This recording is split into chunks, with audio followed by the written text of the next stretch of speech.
so many Disney Channel classics that we hold dear. High School Musical, Cheetah Girls 2. But there's one movie in particular that I loved as a kid, and that movie is Avalon High. I feel like a lot of people have seen this movie. When I was a kid, this was one of my favorite Disney Channel movies ever.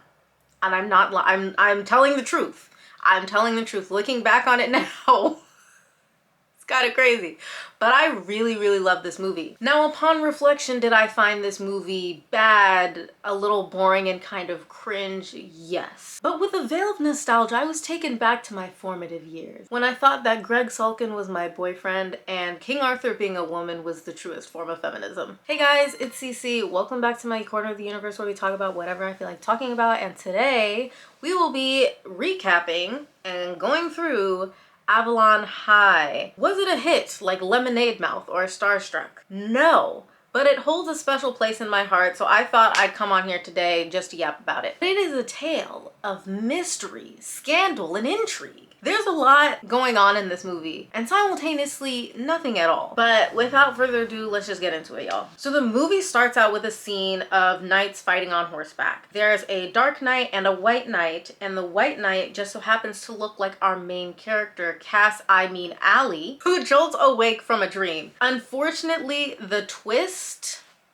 I don't know if you can even call it that, in the movie has been spoiled in the first 5 seconds, but we'll talk about that later. Allie just moved into this town with her parents, who are both medieval literature professors with a focus on the literary figure King Arthur. It seems that the family moves around pretty frequently because of their research. I don't know what medieval literature professors need to move all over the US, but also you're telling me these people have at least 2,000 books in their home. They gotta be lugging this back and forth from the U-Haul every 6 months? That's despicable. If you see this house, floor to ceiling stacks of books. Anyway, Allie expects that they'll be moving soon, but her parents let her know that they'll actually be staying here for quite some time. In fact, they'll be staying here for enough time for her to finish high school. So she doesn't have to be the new girl like she's used to, and she's really excited. So excited that she decides to go out for a jog. You see, Allie runs track, so being the dedicated girly that she is, she instantly starts marathoning across the town. I'm talking up the hills, down the hills, through the park, over the river. She practically gave herself a tour of the city at this point because she's running all up and through those streets. I'm sorry, I can't take, love her, love Britt Robertson. I can't take her running seriously, because what the fuck is this? But at the park, she meets Mason, nondescript teenage boy, as they are beelining for the fountain at the same time at Mach 10 speed for no goddamn reason. There's flirty vibes, there's meaningful eye contact, and Allie suddenly has a vision of her and nondescript teenage boy drinking out of a chalice. They're both in knightly armor and they're drinking out of a chalice from a waterfall. The next day, she arrives at Avalon High. We get the stereotypical scene of the bully pushing the nerd up against the locker. The nerd is Miles, our quirky, witty kid who's a loner and is bothered by everyone just existing. I know he's kind of annoying sometimes, but honestly, that's kind of real. Like, sometimes you're just bitchy for no reason, and I get it. Sometimes you just want to be not like other girls, and Miles definitely gives the not like other girls vibe. The bully is a guy named Marco, and when the guy from the park gets between Marco and Miles and tells him to like beat it, because why are you beating up kids in the hallway? Don't you have anything better to do? We find out that the guy from the park is Will, who is the star quarterback and the head of the football team, and the guy, Marco, is actually his stepbrother, and apparently they do not get along very well. Allie's watching this whole scene go down, and Will spots her and he introduces himself. They start talking, and surprise, Will actually has a girlfriend. Her name is Jen. His best friend Lance walks up. Jen and Lance are kind of making eyes at each other, and Allie clocks this. She sees this happen. She's like, that was weird. That was highly suspicious behavior, but you know, not my business. They make it to the first class, which obviously all of them have together. Now we walk into the class. Mr. Moore immediately starts glazing Will like nothing before. Oh my God, Will, he's so great. Look at him. He's so amazing. Chill out. Chill out. He hasn't even sat down yet and he's already the star student. He then moves on to Allie when he finds out what her last name is and proceeds to tell the whole class that her parents wrote the textbook that they're reading for this class. This man is setting everybody up. Allie takes a seat next to Miles, who has taken psychic damage from realizing that Allie and Will are already ahead in the teacher's pet game, and they become fast friends. I'm kidding. Miles, ever the snarky loner, makes jabs at Allie for God knows what reason. He's like, I'm the snarky loner, not like other girls, loser kid. You're gonna lose major cool points for sitting next to me. And she's like, I quite literally don't give a fuck. You're the only one with a problem here, sir. So Mr. Moore, he starts going on about a research paper that they need to do, and they need to pair up for this research paper. Will gets paired with somebody. I don't remember who he gets paired with. Jen and Lance actually get paired together, and the topic they get for their paper is actually Guinevere and Lancelot and how they're cheating bastards. Allie and Miles get the Order of the Bear, which she's never heard of despite knowing the King Arthur myth back to front to back. The teacher tells her to ask her parents and they'll tell her what it's about. You're the teacher, why can't you tell me what it's about? People are getting Knights of the Round Table and freaking Lancelot and Guinevere, but you're giving me the obscure ass Order of the Bear. You want me to do 2,000 hours of research into some dusty old literary textbooks? This is high school. This is not a master's program. At his desk, Miles, vis-a-vis That's a Raven Vision, but much more painful, sees Allie trip on the track because her shoe is untied. He comes back to himself and tells Allie, tie your shoes. She looks at her shoes. Her shoes are tied. So she's like, what are you talking about? He does not elaborate further. He just says tie your shoes and then doesn't say anything else. Surprisingly, when she goes to do her tryouts for track, she trips on her shoelaces. Miles, this is so funny to me, Miles literally sits in the bleachers just to watch her fall and leaves.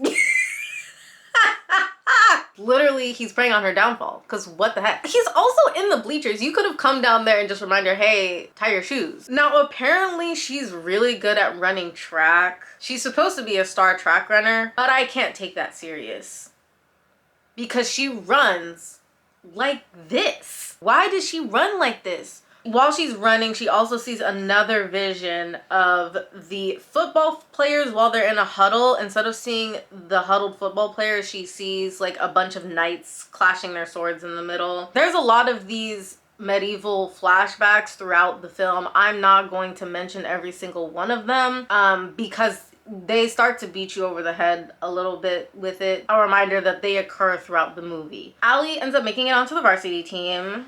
Whoop-de-whoop. She goes home, and this scene isn't important by any means, but it looks like someone filmed this on a camcorder. It's giving home video. It's like somebody pulled out their camcorder from 2005 and decided to use it for this scene. Nothing important really happens. It's just Allie telling her parents about her first day. It made me viscerally aware that this was all fake and these are actors playing characters in a television movie. Miles comes over so that they can start working on their paper ASAP, even though it's not due for like another 3 weeks. They're studying. Miles has another That's a Raven moment, and he goes to the kitchen to get Allie ice, and while Allie's following him to the kitchen, she stubs her toe, and he gives her the ice for her stubbed toe. And she's like, what? How did you know that? He kind of just shrugs it off. She finally asks her parents about the Order of the Bear after going through a bunch of old medieval texts and not finding anything. And her parents pull out this old tome from a secret panel in the bookshelf that contains information about the Order of the Bear. So obviously this is some spooky ooky shit. Apparently the Order of the Bear is a secret organization that believes King Arthur will be reincarnated one day. He will bring the world out of the dark into the light, and a new age of enlightenment will begin. The words they use is bring back Camelot. I want you to remember that. They said that King Arthur is supposed to bring back Camelot, right? The Order is responsible for searching for King Arthur's reincarnate and finding him before Mordred's reincarnate does, which is the evil Knievel, arch nemesis of King Arthur. And he seeks to destroy Arthur before he can realize the prophecy. Now, the mom, she fully believes that it's true. She thinks that the prophecy is real and that King Arthur will come back one day. The dad seems to think that she's conspiracy theorizing, a foil hat fanatic, if you will, and doesn't really all the way believe in it. Also something to remember for later, that the mom really believes that this is going to happen, and the dad is, I wouldn't even say he's on the fence about it. He's like, nah, it's just literature. It's a myth. The next day, Mr. Moore asks her what she learned about the order, and he believes the prophecy as well. Allie offers to lend him the book, but he says no and she leaves, which is hilarious because he was clearly expecting a courteous follow-up. You know, when someone's like, oh, do you want this? And I'm like, oh no, it's fine. And you ask the follow-up question and then you say yes. I don't actually know where that mannerism comes from because it's kind of crazy. I do it all the time. Like, he looks after her like, dang, I should have said yes the first time. Miles catches Allie in the hallway when she leaves Mr. Moore's class, and he starts haranguing her about being held back after class for like 5 minutes, and then this happens. Where are you going? Cafeteria. Do you want to come with me? Okay. I don't know if it's because I thought Greg Sulkin was my boyfriend, but I low-key shipped Allie and Miles when I was younger. Like, I thought they were cute together. I thought their banter was a little bit more of my thing. I don't know. Like, I thought this scene was really cute, even to this day. So they're walking to lunch, and Lance and Jen are cozied up in the stairwell by the courtyard in broad daylight. This is what bothers me about cheaters, because you don't even care. Oh my God, we just love each other so much. We can't. Shut the fuck up. In broad daylight at lunch when everyone else is outside. You can't find a closet? Why Allie make direct eye contact with them? She quickly moves on because she realizes this, I don't want to be in it. These are not my shenanigans. There's another Allie running montage, but this one is important because Jordan is on the track, y'all. Yeah. Never meant to start a war. Never meant to hurt you. Yeah. Don't even know what we're fighting for. Why does love always feel like a little bit? You sound busted. I know I sound busted. I know I do. Don't need to be mean about it. Anyway, we really used to have hits, like, as kids. Like, the early 2010s. I actually think this song came out at the tail end. I think this song came out in 2009. I'm a genius. Wow, I hit that so accurately. Anyway, we used to really have hits as kids, like Jordan Sparks. Do y'all remember Symphonique? Symphonique had hits. China Anne McClain, Demi Lovato, obviously. Selena Gomez. We used to, Zendaya, don't forget. Make it stop. That's a whole tangent we're not going to get into. But I'm just saying we were lucky. We were lucky because we had a lot of hits when we were younger that were like kids, like bops for the kids. I miss those times. Anyway, so while Jordan is on the track, Allie is running through the woods. Don't know what she's doing so deep in the woods as a high school girl by herself, but that's neither here nor there. She finds Will in the woods sulking under a tree. Do you get it? Because his name is Greg Sulkin and he's sulking under a tree. I'm so irritating. Okay, she goes to sit with him and he says something mildly prosy, something about the wind is like music in the trees or some such corniness. And she immediately hits him with, football players aren't supposed to talk like that.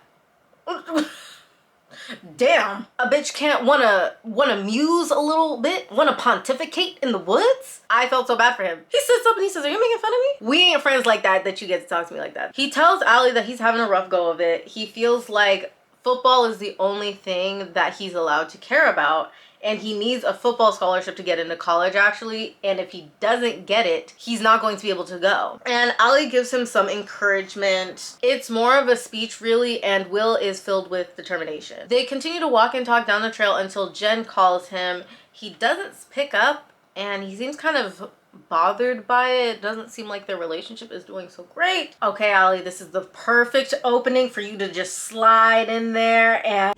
Oh, wait, did you want to come over for burgers? You know, just as friends, so it'd just be like a friend burger. Okay. That works too. We'll take that. So they run 12 miles back to Allie's house where her dad is burning the living shit out of these burgers. First date at the crib with your parents is truly brave because the parents are side-eyeing her the whole time. They even make some very on-the-nose references to Will being Arthur because he's the captain of the football team. Clearly a candidate to usher in the Age of Enlightenment. This kind of begins this trend of very obvious and blatant references to Will being King Arthur. If you also include the visions that Allie is having, there's a lot of references to this throughout the movie. I'm sorry if you hear this. This is my phone case. Oh my god. My phone, this is a prop, by the way. This is not plugged up. My phone case, isn't it so pretty? Look at this. Can you see it? I have this. I made this in Japan, and I got this. I didn't make this, but I got it in Japan. Isn't it so cute? I got a lot of Sanrio stuff. So Kuromi, cinnamon roll, Hello Kitty, yeah. The holy trifecta. Don't be afraid to pick up some cutesy things. Even if you're not a cutesy girl, every girl needs a little bit of cutesy in her life. And I stand by that. Anyway, after dinner, Will invites her to a party he's having at his house after a football game, and she agrees to come. Allie and Miles head to Will's house for the party, which is more of a nice brunch with parental supervision. This is still Disney Channel, nothing too crazy. Miles, the sweet summer child, is wearing a suit jacket. Like, when I saw them pull up to the party, I was like, oh my god, he's wearing a suit jacket to a party. That's so cute. And then he walked inside and I was like, dang, he understood the dress code more than I did. He clearly doesn't want to be here, but Allie drags him along anyway. Marco, because he is a childish buffoon, decides to spice up the party by putting fake spiders on the food. He gives Roderick from Diary of the Wimpy Kids, but like less intimidating. I can't begin to tell you how useless Marco is as a character. We'll get to that later. The more important thing that happens at the party is that Will and Allie talk some more, and Miles has another vision, but we don't see what it is. Allie goes upstairs and sees Lance and Jen coupled up in the bathroom with the door open in Will's house. And Allie makes eye contact with them and she runs downstairs. Jen runs after her and begs her not to tell Will about the affair. Jen then compares it to Arthur losing it after he finds out about Lancelot and Guinevere. This is yet another scene of the movie pounding us over the hood that, oh my god, Will is King Arthur. Like, yes, oh my gosh. At this point, Allie had her suspicions, but after this confrontation with Jen, she's starting to believe that the prophecy is real and that Will might be King Arthur. Due to the situation and the visions she's been seeing throughout the movie, Allie tells Jen that she'll think about it. She's about to leave when Miles asks her what she's going to tell Will. Seemingly the vision that he had earlier was about Lance and Jen cheating, and she doesn't know what to say. So the next day, Allie brings the book about the Order of the Bear to Mr. Moore, and he swipes it from her so fast, you'd think he was trying to track down Arthur himself. Now Allie is in a classroom full of ops. You got Marco, Jen, and Lance all eagle-eyeing her, staring her down while she's trying to get an education. God knows why Marco has a problem with her, because I guess he has a problem with everybody. Allie invites Mr. Moore over for dinner to talk with her parents about the book, and teacher's pet Miles takes 10 more psychic damage. Now, Allie is trying her damnedest to ignore Will after finding out about the illicit affair when Marco ends up confronting her about it in the hallway. He straight up threatens her. And listen, if Marco slammed me up against the locker and told me or else, I'd back down. I wouldn't want him to put fake worms in my lunchbox. I don't want that kind of smoke. Allie decides not to tell Will anything, but mostly because of the King Arthur legend, she knows that if he finds out about Lance and Jen, things will fall apart. Like, that's all a part of the myth. There is yet another football game where football things happen, and because Lance is staring at Jen, Will gets tackled and the opposing team scores a touchdown. He's somehow mad at Will because Will is mad at him and told him to focus up. Lance sarcastically bows at Will, and Allie, fiending for clues, sees this as further proof that Will is King Arthur. Allie talks to Will after the game, and she's about to tell him about Jen and Lance, and Marco shows up out of nowhere like a cryptid standing in the background and stops her from telling him. Miles comes over to Allie's house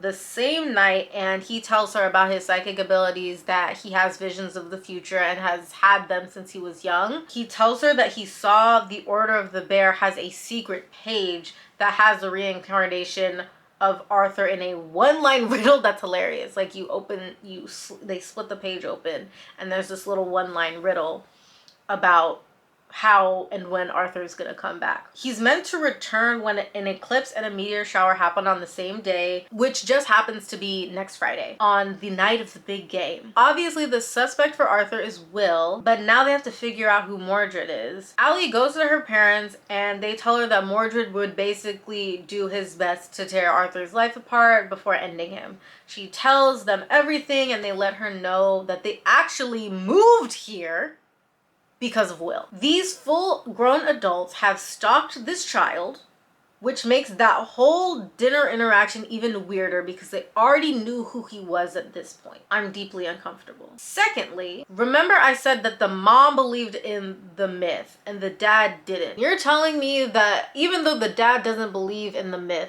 the mom somehow convinced him to move to this town because of a high school boy? That's so suspect. Anyway, regarding Will being Arthur, they won't know for realsies until he wields Excalibur. They also come to the conclusion that his evil stepbrother, Marco, is probably Mordred. The next day, while they're taking a test, Mr. Moore finds a sticky note on the bottom of Will's shoe with all the answers to the test. Now, because Will is such a good student, Mr. Moore decides to let it slide. His world is falling apart, guys. What do we do? After practice, Allie tries to tell Will that he's King Arthur, but he leaves before she can say anything. Mr. Moore is creeping around the corner. Nice. Allie runs into Mr. Moore after this encounter and decides to tell him everything she knows about the prophecy. They both think Will is Arthur and that Marco is Mordred. Surprise. Also, surprise, both of these things are wrong. This whole narrative of Will being King Arthur gets tired pretty quickly because we know it's not him. It's Allie. In the beginning of the movie, she has a dream sequence of her fighting the Dark Knight on the beach.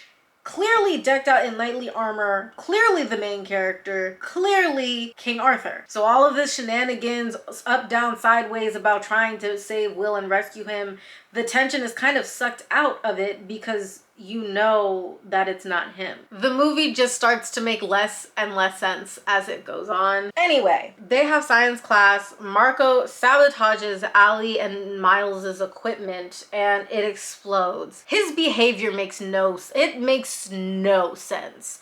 Considering he could have seriously injured her, and for what? I'm just gonna tell you now, Marco is not Mordred, okay? It's Mr. Moore. He's supposed to be a good guy, but he's out here endangering the lives of other students just to what? So now you know that Marco is truly harassing people for no reason. It's explained later, but also not really. Will arrives for the big game and he sees Lance and Jen macking on each other in Lance's truck. My man immediately turned around, got back in his car, and left. I just have to say, you can't possibly care about him if you're doing this much cheating. It's literally happening every day, all the time. Will peels out the parking lot and Allie, the star track runner that she is, she chases his car down on foot. She's serious. She finds him in the woods and there's a hooded figure following them around in the woods. When she finds Will, the hooded figure pushes Allie down a very shallow slope of a hill. Allie tells Will that he's King Arthur and is confused when he doesn't take it literally. He's taking it as, you know, a metaphor. And he's like, you know what? Yeah, you're right. I'm gonna go back to the football game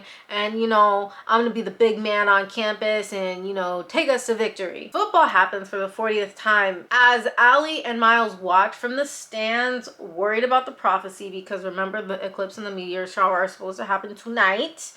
we see some truly unparalleled visual effects of the meteor shower and the eclipse happening at the same time. Will forgives Lance, God knows why. Allie tries to warn Will again, and it's really the lack of urgency for me.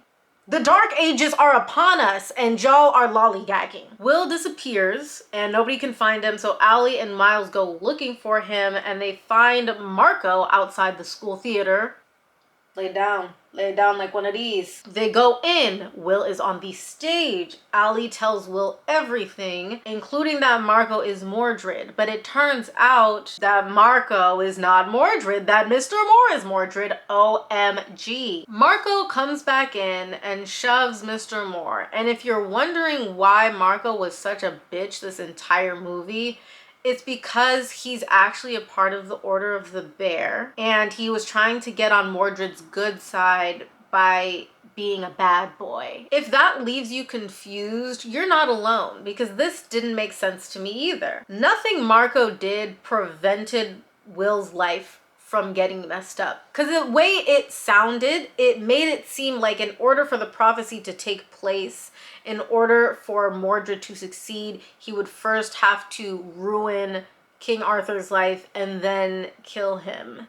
So if anything, he really expedited the process. He did not prevent this from happening. Moore has a little medieval transformation. He's got a little red armor moment. It is very slay. I kind of enjoyed it. I'm not going to lie to you. And now it's time to throw down. He started whipping them this way and that. He got a little magical staff. He going shoom, shoom, shoom. It gets very supernatural. Allie picks up a prop sword and it turns into Excalibur. So now everybody knows that King Arthur is not Will, but it is Allie. Feminism wins. Everyone is teleported to the beach that Allie saw while she was in her dream. Miles is standing on the cliffs as Merlin. Obviously, Lance is also there, apparently has no questions, and they charge at each other and they start to fight. I will say, to be honest though, Mr. Moore is like rocking her shit. Like, he honestly should have won the fight. Also, he has a magical staff. Did she block his psionic blow with his sword? Honestly, it should have been easy dub for Mordred, but Allie comes out on top. Mordred's staff is returned to Miles, as it was originally Merlin's staff. They are transported back to the theater. Moore tries to get the security guard to arrest Allie because whoosh, Excalibur. I used to just pick up stuff and go whoosh, Excalibur, hoping it would turn into a sword. And it never did. He ends up getting arrested instead because, I don't know, I guess because he's harassing high school students. Mordred has been defeated. More football happens after this, if you can believe it. They win. Triumph. They kiss. Victory. As the movie ends, everyone sits at the same table for lunch and transforms into the medieval Arthurian versions of themselves. So Miles becomes Merlin, Lance is Lancelot, Jen is Guinevere, Allie is Arthur, and Will is Knight. As you can see, the whole parallels thing kind of falls apart because Will isn't actually King Arthur. All the indicators for who King Arthur should have been were just red herrings. They just threw logic to the wind and they're like, we're just gonna make up a whole prophecy, not follow it at all, and then surprise the audience. But that is Avalon High. Now, final thoughts. As I continue to state throughout this movie, there's a lot of things that happen that just don't make sense. For example, when I told you guys that the King Arthur reincarnate will bring back Camelot. Now, this is literature, so you can really interpret it how you want, but I think the going back and forth between like reality and this medieval Camelot situation leaves me confused, because I'm like, is this a Narnia situation where we're going back and forth between realms? Are we meant to take the King Arthur is bringing back Camelot literally? And is this a once upon a time situation where it's just this town, but it's about the world? Like they said, the world will be thrown back into the Dark Age. Like, do you see how it falls apart? The more that I talk about it, the more vague it is. So I don't really have any concrete answers about what the ending of this movie is supposed to mean in regards to the fulfillment of the prophecy. Overall, the movie's kind of boring. There's way too much football. You had to watch all the football scenes that occurred in this movie. It's actually far too many. The Jordan Sparks song was good, and the ending credits song is the one that goes, "Destiny gives you the strength to stand your ground." That song, yeah, that was in my playlist. I'm not gonna lie. I love that song. We had that and we had Jordan Sparks. And honestly, sometimes that's enough. Like, there's so many other better Disney Channel movies. This is me saying this now, once again, the veil of nostalgia, because I've not rewatched any of these movies in a long time. But another Disney Channel movie I loved was The 13th Year. Y'all remember The 13th Year? The Luck of the Irish. Do y'all remember that movie? Also an amazing movie.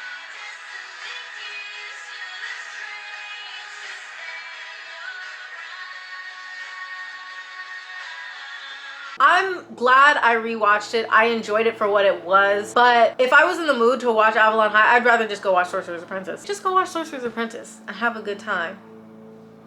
Unless you want to destiny. I need to stop singing. I've been singing this whole video. I don't know how much of that I cut out. Hopefully a lot. But I've been singing the entire time I filmed this video and no one wants to hear that. So I'm gonna go. That's all from me. And with that, I will see you when I see you. I'm gonna go long for some longevity. I'll talk to you guys later. Bye.